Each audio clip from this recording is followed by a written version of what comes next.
Happy. ഒറ്റ വാക്കി പറഞ്ഞാൽ ഐ എം ഹാപ്പി. അതിൽ തന്നെ എല്ലാം ഉണ്ട്. കാരണം എനിക്ക് ഓരോന്നായിട്ട് എടുത്തെടുത്ത് പറയാനില്ല. I am happy, I M satisfied. കാരണം പുള്ളിക്കാരിയുടെ പോസിറ്റീവും നെഗറ്റീവും കൂടെ മനസ്സിലാക്കി അക്സെപ്റ്റ് ചെയ്താണ് ഞാൻ പുള്ളിക്കാരി കല്യാണം കഴിക്കാൻ പോകുന്നത്. സോ എന്താ പറയുക, ഞാൻ ഇങ്ങനെ മാറണം, അങ്ങനെ ചെയ്യാവൂ, ഇന്ന ഡ്രസ്സ് ഇടാവൂ, അല്ലെങ്കിൽ ഇങ്ങനെ സംസാരിക്കാവോ, അല്ലെങ്കിൽ ഇങ്ങനെ പെരുമാറാവോ, ഞാൻ അത് ചെയ്യും ഇത് ചെയ്യും, ഇതൊന്നും ഞാൻ പറയത്തില്ല.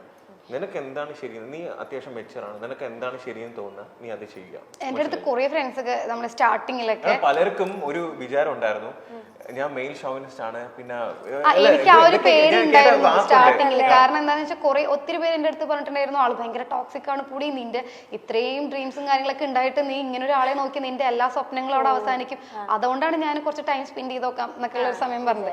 അപ്പൊ കാരണം ഇത്രയും പറയുമ്പോൾ ഇത് എന്ത് ഇങ്ങനെ പറയണേന്ന് ഞാൻ വിചാരിച്ചിട്ടുണ്ട്. പക്ഷേ എനിക്ക് സത്യം പറഞ്ഞാൽ ഞാൻ സ്ലീവ്ലെസ് ഒന്നും ഇടാറുണ്ടായിരുന്നില്ല. ഞാൻ സ്ലീവ്ലെസ് പോലും ഇടാൻ തുടങ്ങിയത് ചേട്ടൻ വന്നതിന് ശേഷമാണ്. എനിക്ക് നല്ല മാറ്റം. അതെ, എനിക്ക് കുറച്ചുകൂടി ഫ്രീഡം, എനിക്ക് എന്നെ കുറച്ചുകൂടി ആള് മേക്ക് ഓവർ ആക്കി എടുക്കുകയാണ് ചെയ്യുന്നത്. കാരണം പുള്ളിക്കാരിക്ക് എന്താ പറയാ, ഈ സംസാരിക്കുമ്പോഴത്തേക്ക് അല്ലെങ്കിൽ സ്റ്റേജ് ഫിയർ അല്ലെങ്കിൽ ചെറിയതായിട്ട് ഇന്റർവ്യൂയുടെ കാര്യങ്ങളൊക്കെ വരുമ്പോൾ ചെറിയൊരു ഇത് ഇനിഷ്യലി ഉണ്ടായിരുന്നു. പക്ഷെ അതൊക്കെ എന്ത് ചെയ്തു, ഗ്രാജുവലി എന്ത് ചെയ്തു, ഭയങ്കരമായിട്ട് മാറി. ഇപ്പൊ കണ്ട ബോൾഡായിട്ട് ഇരുന്ന് സംസാരിക്കുന്നുണ്ട്. ഞാനിങ്ങനെ ഇരുന്ന് ഇങ്ങനെ ഒരു സൈഡിൽ ഇരുന്ന് ഇങ്ങനെ കേട്ടോണ്ടിരിക്കുകയാണ്. പക്ഷെ പറയുന്ന കാര്യങ്ങള് ക്രിസ്പായിട്ട് എന്ത് ചെയ്യും, ഷോർട്ട് ആൻഡ് ക്രിസ്പായിട്ട് കാര്യങ്ങളെല്ലാം കറക്റ്റ് ആയിട്ട്. എനിക്ക് കോളേജിൽ പഠിക്കുന്ന സമയത്ത് ഓൺ സ്റ്റേജ് പെർഫോമർ ഒന്നും ആയിരുന്നില്ല. എനിക്ക് ഭയങ്കര പേടിയാ, സ്റ്റേജ് ഫ്രണ്ട്സ് ഭയങ്കരമായിട്ടുണ്ട് എനിക്ക്. ഞാൻ അഭിനയിക്കാൻ പോയ സമയത്തും കരഞ്ഞു പിഴിഞ്ഞിട്ടൊക്കെയാണ് അത് കംപ്ലീറ്റ് ചെയ്തത്. കാരണം ഭയങ്കര പേടിയാണ്. വരുമ്പോ പറഞ്ഞതാണ് ചേട്ടൻ ഞാൻ കുറച്ച് സംസാരിക്കും, ചേട്ടൻ സംസാരിച്ചോ. പിന്നെ നമ്മുടെ ഒരു കംഫർട്ട് സോണിൽ എത്തിക്കഴിഞ്ഞാൽ കുഴപ്പമില്ല. പക്ഷെ ഇപ്പൊ എനിക്ക് പിന്നെയും പ്രശ്നമില്ല. പക്ഷെ പണ്ടൊക്കെ ഡോക്ടറുടെ അടുത്ത് വന്ന സമയത്ത്, ഇന്റർവ്യൂവിന് വന്ന സമയത്ത് ഞാൻ ദൈവം, അതും അതിനു വേണ്ടി വന്നതല്ലല്ലോ, ഞാൻ വെറുതെ ഒന്ന് കാണാൻ വേണ്ടി വന്നതാ. അന്നത്തെ കുട്ടി വന്നില്ല, അപ്പൊ എന്നെ പിടിച്ചിരുത്തി. എനിക്കാണെങ്കിൽ അറിയില്ല അങ്ങനെ ഒരാളെ, എനിക്ക് തന്നെ സംസാരിക്കാൻ അറിയില്ല. ആ സമയത്ത് ഞാൻ വേറൊരാൾ ഇന്റർവ്യൂ ചെയ്യണം പറയുമ്പോൾ ഞാൻ ആകെ കിളി പോയിട്ടാണ്. അതെ, അപ്പൊ അതുകൊണ്ട് ഞാൻ ഇങ്ങനെ മിണ്ടാതെ ഇങ്ങനെ നോക്കിയിരുന്നതൊക്കെ. പക്ഷെ ഇപ്പൊ എനിക്ക് ആ പേടിയില്ല. ഇപ്പൊ ഞാൻ മീഡിയ കാണുമ്പോൾ സംസാരിക്കുന്നുണ്ട്. അപ്പൊ ഞാൻ എൻ്റെ ചില കാര്യങ്ങളൊക്കെ ഏറ്റവും വേസ്റ്റ് ആയിട്ടുള്ള ഒരാളാണ് ഞാൻ എനിക്ക് തോന്നിയിട്ടുണ്ട്. കാരണം എനിക്ക് സോഷ്യലി എല്ലാവരുമായിട്ട് പരിചയമില്ലാത്ത ആൾക്കാരായിട്ട് സംസാരിക്കാൻ ഭയങ്കര ഓക്വേർഡ് ആയിരിക്കും. പിന്നെ അതുപോലെ സ്റ്റേജ് ഫിയറൻസ്, പിന്നെ എൻ്റെ കമ്മ്യൂണിക്കേഷൻ സ്കിൽ എന്ന് പറഞ്ഞാൽ ഭയങ്കര അടിപൊളിയായിട്ടുള്ള ആളല്ല. എൻ്റെ ഹിന്ദി ഒക്കെ കേട്ടിട്ടുണ്ടെങ്കിൽ എൻ്റെ സ്റ്റാഫിന് മാത്രം മനസ്സിലാവുള്ളൂ എൻ്റെ ഭാഷ. ശരിക്കും ഹിന്ദി അറിയുന്ന ആൾക്കാരാണ് എന്നെ തല്ലിക്കൊല്ലും. അപ്പോൾ ഇത് ഒന്നും അറിയാത്ത ഒരാളായിരുന്നു ഞാൻ പണ്ട്, ഒന്നിനെ കുറിച്ച് അറിയില്ല. എൻ്റെ ഒരു കംഫർട്ട് സോൺ ഉണ്ട്, എൻ്റെ വീട്ടുകാർ, എൻ്റെ ഫ്രണ്ട്സ് ഭയങ്കര ഹാപ്പി. ഇതിൻ്റെ ഈ ഒരു വട്ടം വരച്ച എൻ്റെ പുറത്തേക്ക് എനിക്ക് പോകേണ്ടി വന്നിട്ടില്ല. അതുകൊണ്ട് തന്നെ എനിക്ക് പുറത്തുനിന്ന് ആരെങ്കിലും വന്നാൽ ഞാൻ ദൈവം മിണ്ടണോ അല്ലെ എന്താ ചെയ്യണം, അങ്ങനെ ഭയങ്കര ഓക്വേർഡ് ആയിരുന്നു. നമുക്ക് ലൈഫിൽ എന്തും ചെയ്യാൻ പറ്റും എന്നുള്ളതിൻ്റെ ഏറ്റവും വലിയ എക്സാമ്പിൾ ഞാൻ തന്നെ ആയിരിക്കും എനിക്ക് തോന്നുന്നു. കാരണം ഒരു റെസ്പോൺസിബിലിറ്റീസും ഏറ്റെടുക്കാൻ പറ്റാത്തൊരു വ്യക്തിയായിരുന്നു ഞാൻ. ഞാനാണ് ഇപ്പോൾ ഒരു ബിസിനസ് ചെയ്യുന്നത്. അതുപോലെ ഒരു മീഡിയയുടെ മുമ്പിലോ അറ്റ്ലീസ്റ്റ് ക്ലാസ്സിലൊക്കെ സെമിനാർ അവതരിപ്പിക്കുമ്പോൾ പോലും നീ പോ എന്നൊക്കെ പറഞ്ഞിട്ട് അപ്പുറത്തിരിക്കുന്ന കൂട്ടിനെ പിടിച്ച് ഞാൻ പിന്നെ പോന്നൊക്കെ പറഞ്ഞിട്ട് ഞാനാണ് ഇപ്പൊ ഈ അടുത്ത് മീഡിയയുടെ അടുത്ത് സംസാരിക്കുന്നിട്ട് എന്റെ ക്ലാസ്മേറ്റ്സ് പുടി നീ ഇങ്ങനെയൊക്കെ സംസാരിക്കോ, കാരണം കൈയൊക്കെ വിറച്ചിരിക്കുന്ന ഒരാളായിരുന്നു ഞാൻ ക്ലാസ്സിൽ പഠിക്കുമ്പോൾ. ആരും എന്നെ അങ്ങനെ കണ്ടിട്ടില്ല, ദേഷ്യപ്പെട്ട് പോലും എന്നെ കണ്ടിട്ടില്ല ആരും. അപ്പൊ ഞാൻ കുറച്ച് റൂഡായിട്ട് സംസാരിക്കുമ്പോൾ ഞങ്ങളാരും കണ്ടിട്ടില്ല. ഞാൻ പറയാൻ വന്നത് അതെ, ക്യാമറ എല്ലാം ഉണ്ട് കേട്ടോ, ഇതെല്ലാം റെക്കോർഡ് ചെയ്യുന്നുണ്ട്. ആള് സംസാരിച്ചു തുടങ്ങിയല്ലേ, ഇപ്പൊ നിർത്തത്തില്ല എന്ന് വെച്ചാൽ അങ്ങ് സംസാരിച്ചുകൊണ്ടേയിരിക്കും. അങ്ങനെയല്ല, ഞാൻ ഇപ്പൊ നോക്കണ്ടേ നിങ്ങൾ കാര്യം പറയുന്നതൊക്കെ സംസാരിച്ചുകൊണ്ടേ ഇരിക്കുക. മറ്റേ എയർപോർട്ടിൽ വെച്ചിട്ട് ഞാൻ കുറച്ച് റൂഡാണോ ഒന്നും അറിയില്ല, പക്ഷെ ഞാൻ അത്ര പോലും ഞാൻ സംസാരിക്കാറുണ്ടായിരുന്നില്ല. പക്ഷെ എനിക്ക് മനസ്സിലായി ഒരു ലൈഫിൽ ഒരു സ്റ്റേജ് എത്തുമ്പോൾ നമ്മൾ സംസാരിച്ച് പോവും. സാധാരണ എല്ലാവർക്കും പ്രോബ്ലംസ് ഉണ്ടാവുക എന്ന് വെച്ചിട്ടുണ്ടെങ്കിൽ അൺനെസസറി ആയിട്ടുള്ള കാര്യങ്ങൾ പറയാം, അല്ലെങ്കിൽ അൺനെസസറി ആയിട്ടുള്ള ആൾക്കാരെ പ്രൊവോക്ക് ചെയ്യാൻ പോവുക, അല്ലെങ്കിൽ അഭിപ്രായങ്ങളെങ്കിലും അറ്റ്ലീസ്റ്റ് പറയുമ്പോഴാണല്ലോ ഇങ്ങനെ ബാക്കിയുള്ള ആൾക്കാരെ ഒന്ന് അറ്റാക്ക്. ഞാൻ ആലോചിക്കുന്നത് റോബിൻ ചേട്ടന് ഇഷ്ടപ്പെട്ടതിന് ശേഷം ഞാൻ ഒറ്റയ്ക്ക് എവിടെ ഒരു സ്ഥലത്ത് ഇന്റർവ്യൂ കൊടുത്തിട്ടില്ല. എൻ്റെ ലൈഫിൽ ഞാനായിട്ട് ചെയ്ത കാര്യങ്ങളുടെ നെക്സ്റ്റ് ഒരു സ്റ്റേജ് കഴിഞ്ഞിട്ട് മാത്രമേ ഞാൻ അങ്ങനെ ചെയ്യൂന്ന് ഓൾറെഡി ഞാൻ ഡിസിഷൻ എടുത്തിട്ടുണ്ടായിരുന്നു. അത്രയും റീച്ചുള്ള സമയത്ത് പോലും ഞാൻ എവിടെയും പോയിട്ടുണ്ട്. എനിക്കല്ല, റോബിൻ ചേട്ടൻ ഉണ്ടായിരുന്ന സമയത്ത് പോലും എന്നെ വിളിച്ച സമയത്ത് ഞാൻ പോയിട്ടില്ല.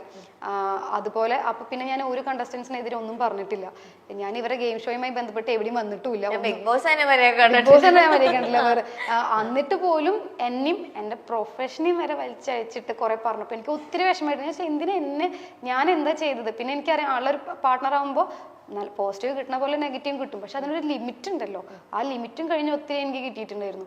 ആ സമയത്ത് എനിക്ക് വിഷമം, ഞാനൊന്നും പറയാതെ എന്തിനാണ് ഇങ്ങനെ പറയണതായിരുന്നു. ഇപ്പൊ എനിക്ക് ആ വിഷമം പോയി.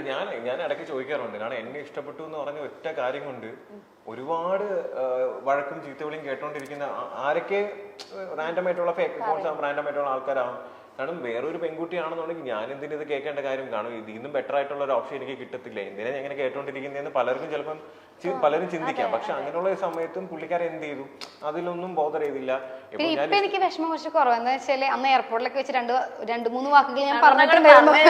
അതെ, ഇനി കേട്ടല്ലോ, ഓക്കെ അന്ന് ഞാൻ റിയാക്ട് ചെയ്തിട്ടുണ്ടായിരുന്നല്ലോ, അതിന്റെ ബാക്കി കിട്ടിക്കോട്ടെ എന്നുള്ളൊരു സമാധാനം ഉണ്ട്. മറ്റത് എനിക്ക് വിഷമമായിരുന്നു, കാരണം ആ പരിസരത്തേക്ക് വരാതെ ഞാൻ എന്റെ പ്രൊഫഷൻ മാത്രം നോക്കി പോവാ. അപ്പൊ എന്നെ എന്റെ പ്രൊഫഷനെ വലിച്ചിട്ടിട്ട് ഇങ്ങനെ എന്നിട്ടും ഞാൻ റിയാക്ട് ചെയ്യുന്നില്ല. ഇപ്പോഴും അതിനെ റിയാക്ട് ചെയ്തിട്ടില്ല, ഒന്നും പകരമായിട്ട് ഞാൻ സംസാരിക്കാൻ വന്നിട്ടില്ല. എന്നിട്ട് എന്തിനാ അങ്ങനെ പറയണേന്ന് ഒരു തോന്നലുണ്ടായിരുന്നു. പക്ഷെ ഇപ്പൊ ഞാൻ അന്ന് ഒന്ന് രണ്ട് സ്ഥലത്തൊക്കെ കുറച്ച് മറുപടികളൊക്കെ പറഞ്ഞിട്ടുണ്ടായിരുന്നു പ്രതികാരമല്ല, കുറച്ച് പറഞ്ഞിട്ടുണ്ടായിരുന്നു അത്ര പോലും. അപ്പൊ ഓക്കെ, അറ്റ്ലീസ്റ്റ് ഞാൻ റിയാക്ട് ചെയ്തല്ലോ, ഇനി കേൾക്കുകയാണെങ്കിലും പ്രശ്നമില്ല എന്നുള്ളൊരു സംഭവം വന്നു. പിന്നെ പലർക്കും ലൈക്ക് എൻ്റെ ഒരു അപ്ഡേറ്റ് എന്താന്നുള്ളത് പലരും ചോദിക്കാറുണ്ട്. ഇപ്പൊ ഞാൻ ഒരു എന്താ പറയാ, ഞാനൊരു നോർമൽ മിഡിൽ ക്ലാസ് ഫാമിലിയിൽ നിന്ന് വന്ന ഒരു സാധാരണ ഒരാളാണ്. അപ്പൊ എനിക്ക് ചെറിയ ചെറിയ ആഗ്രഹങ്ങൾ എൻ്റെ ലൈഫിലുണ്ട്, മനസ്സിലായില്ലേ? എന്ന് വെച്ചാൽ എന്താ പറയാ, എന്തെങ്കിലുമൊക്കെ അച്ചീവ് ചെയ്യണം, ചെറിയ ചെറിയ കാര്യങ്ങൾ, അല്ല വലിയ വലിയ ഡ്രീംസും കാര്യങ്ങളൊന്നുമില്ല. അപ്പം അങ്ങനെ ഞാൻ എൻ്റെ ലൈഫിൽ ഇപ്പൊ ഡോക്ടറായിട്ട് വർക്ക് ചെയ്തിരുന്ന സമയത്തും ഞാൻ കോവിഡ് ആയിരുന്ന സമയത്ത് 2 വർഷം സോഷ്യൽ മീഡിയ ആക്റ്റീവേ ഇല്ലായിരുന്നു. ഞാൻ അങ്ങനെ ഒന്നും ചെയ്യാറില്ല. എപ്പോഴെങ്കിലും റാൻഡമായിട്ട് എൻ്റെ ഏതെങ്കിലും പഴയ വീഡിയോ എടുത്ത് പോസ്റ്റ് ചെയ്യുന്നതല്ലാതെ ഒന്നും ചെയ്യാറില്ല. 2 വർഷം കംപ്ലീറ്റ് ഡ്യൂട്ടി ആയിരുന്നു. അപ്പൊ ആ കഴിഞ്ഞതിന് ശേഷമാണ് പെട്ടെന്ന് എന്ത് ചെയ്തത്, ഇങ്ങനെ ഒരു ഷോയിൽ വന്നതും ഇങ്ങനെയുള്ള കാര്യങ്ങളെല്ലാം സംഭവിച്ചത്. അപ്പം പലർക്കും ലൈക്ക് എല്ലാം പെട്ടെന്ന് വേണം, അടുത്ത അപ്ഡേറ്റ് എന്താണ്, ഇഷ്ടം കൊണ്ടായിരിക്കാം ചിലര്. അപ്പം അടുത്ത മൂവി എപ്പോഴാണ്, അടുത്തെന്താ ഇങ്ങനെ ചോദിക്കുന്നുണ്ട്. അപ്പം എനിക്ക് പറയാനുള്ളൊരു കാര്യം എന്ന് വെച്ച് കഴിഞ്ഞാൽ, ഞാൻ എല്ലാം പെട്ടെന്ന് ഇപ്പം മറ്റുള്ളവർക്ക് വേണ്ടി ചെയ്യാനായിട്ട് ഞാൻ ഒരിക്കലും നിൽക്കത്തില്ല. അവർക്കത് കാണണം, അല്ലെങ്കിൽ അവർക്കത് ചെയ്ത് കാണണം, അതുകൊണ്ട് ഞാൻ ചെയ്തില്ല. എനിക്കത് ചെയ്യണം, അല്ലെങ്കിൽ എനിക്കത് കംപ്ലീറ്റ് ആയിട്ട് എഫേർട്ട് കൊടുത്ത് ആ ഒരു സമയത്ത് ചെയ്യണം എന്ന് തോന്നുന്ന സമയത്ത് മാത്രമേ ഞാനത് ചെയ്യൂ, മനസ്സിലായില്ലേ? എൻ്റെ ഒരു ആഗ്രഹമാണ്. കാരണം കുട്ടിക്കാലം മുതലേ നമ്മൾ ഈ ബിഗ് സ്ക്രീനും കാര്യങ്ങളെല്ലാം കാണുമ്പോഴത്തേക്ക്, കാരണം ലാലേട്ടനെയൊക്കെ കാണുമ്പോൾ അല്ലെങ്കിൽ മമ്മൂക്കേനെയൊക്കെ കാണുമ്പോഴത്തേക്ക് ഒക്കെ ഭയങ്കര സ്റ്റാർസാണ് അവർ, മനസ്സിലായില്ലേ? കാരണം ഞാൻ സുരേഷ് ഗോപി സാറിനെ മാത്രം ഹോസ്പിറ്റലിൽ ഡ്യൂട്ടി ചെയ്തിരുന്ന സമയത്ത് കണ്ടിട്ടുണ്ട്, പുള്ളിങ്ങനെ ബ്രദർ അഡ്മിറ്റ് ചെയ്യുന്ന സമയത്ത് കണ്ടിട്ടുണ്ട്. അപ്പോൾ എന്നെ രാത്രി ആകുമ്പം ഞാൻ നൈറ്റ് ചെയ്യുന്നത്, അപ്പോൾ എന്നോട് സംസാരിക്കാറുണ്ട്. അപ്പം ഞാൻ അന്ന് എനിക്ക് 2018 അപ്പോൾ ഞാൻ പുള്ളിക്കാരൻ ചോദിച്ചത്, ഡിസ്ചാർജ് ആയി പോകാൻ പോയി പുള്ളിക്കാരൻ്റെ ബ്രദർ. അപ്പം ലാസ്റ്റ് ദിവസം വന്നപ്പോൾ ഞാൻ ഇങ്ങനെ രാത്രി പറഞ്ഞു, സാർ എനിക്കൊരു ആഗ്രഹമുണ്ട്, എനിക്ക് സിനിമയൊക്കെ ചെയ്യണമെന്നുണ്ട്, എങ്ങനെയാണെന്ന് അറിയത്തില്ല, എനിക്ക് ആരുമായിട്ടും കോണ്ടാക്ട് ഇല്ല. അപ്പം എൻ്റെ അടുത്ത് സുരേഷ് ഗോപി സാർ പറഞ്ഞ ഒറ്റ കാര്യമുണ്ട്, ഡോക്ടറെ റോബിൻ നീ മാക്സിമം ഹാർഡ് വർക്ക് ചെയ്ത് സ്വന്തമായിട്ട് വരാൻ ശ്രമിക്കാം. ആരുടെയും കെയർ ഓഫിലോ അല്ലെങ്കിൽ ആരും റെഫർ ചെയ്തിട്ടല്ല വരേണ്ടത്, മനസ്സിലായി? എനിക്ക് വേണമെങ്കിൽ നിന്നെ പരിചയപ്പെടുത്തി തരാം, പക്ഷെ അങ്ങനെ വന്നാൽ അത് നിലനിൽക്കത്തില്ല. നീ സ്വന്തമായിട്ട് കഷ്ടപ്പെട്ട് വന്നാലേ നിനക്ക് എന്ത് ചെയ്യത്തുള്ളൂ, അത് നിലനിൽക്കാൻ പറ്റത്തുള്ളൂ എന്ന് പുള്ളിക്കാരൻ പറഞ്ഞു. അപ്പം അതിനുശേഷം സത്യം പറഞ്ഞാൽ ലൈക്ക് ഞാൻ റീസെന്റ് പുള്ളിക്കാരനെ ഒന്ന് കണ്ടായിരുന്നു, റാൻഡമായിട്ട് കണ്ടതാണ്. അപ്പം ഞാനിങ്ങനെ പുള്ളിക്കാരൻ്റെ അടുത്ത് പറഞ്ഞു, സാർ എന്നെ അറിയാമോ എന്ന് ചോദിച്ചപ്പോൾ വലിയ ഇതില്ല. അപ്പൊ ഞാൻ പറഞ്ഞു, സാർ ഇങ്ങനെ ഹോസ്പിറ്റലിൽ അന്ന് കണ്ടിട്ടുണ്ടായിരുന്നു, ഞാൻ ഇങ്ങനെ ഷോയിലൊക്കെ പോയിട്ട് ഓക്കെ എന്ന് പറഞ്ഞിട്ട് എന്ത് ചെയ്തു, ജസ്റ്റ് ഇങ്ങനെ സംസാരിച്ചായിരുന്നു. അപ്പൊ ഞാൻ ഇങ്ങനെ പറയാം, സാർ എൻ്റെ അടുത്ത് അന്നൊരു വാക്ക് പറഞ്ഞിട്ടുണ്ടെന്ന്, സ്വന്തമായിട്ട് കഷ്ടപ്പെട്ട് അധ്വാനിച്ച് നമ്മൾ വന്നാൽ മാത്രമേ അത് നിലനിൽക്കത്തുള്ളൂ എന്നുള്ളത്. സോ എനിക്ക് ആ ഒരു ഇത് ഞാൻ സ്വന്തമായിട്ട് എഫേർട്ട് ഇട്ട്, സ്വന്തമായിട്ട് കഷ്ടപ്പെട്ട്, സ്വന്തമായിട്ട് ഹാർഡ് വർക്കും സ്മാർട്ട് വർക്കും ചെയ്തിട്ടാണ് ചെറുതായിട്ട് എന്തെങ്കിലുമൊക്കെ അച്ചീവ് ചെയ്ത് വരുന്നത്. അപ്പം അത് ഇനിയും, കാരണം എനിക്ക് ആ റൂട്ട് അറിയാം.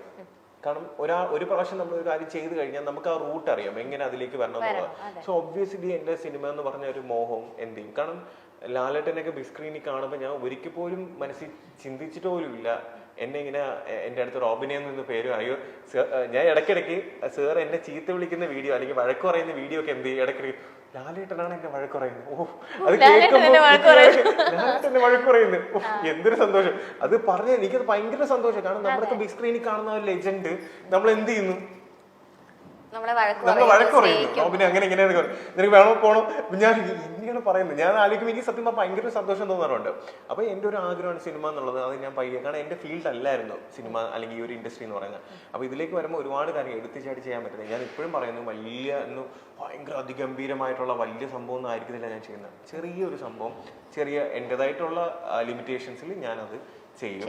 അത് എന്നെ ഇഷ്ടമുള്ളവർ കാണുക, സപ്പോർട്ട് ചെയ്യുക, അനുഗ്രഹിക്കുക, ഇങ്ങനെ. കാരണം ഞാൻ പറയില്ലേ, എനിക്ക് എല്ലാവരും എന്താണ് റോബിൻ അച്ചീവ് ചെയ്തത്, എന്താണ് റോബിൻ്റെ അച്ചീവ്മെന്റ് എന്നാണ്.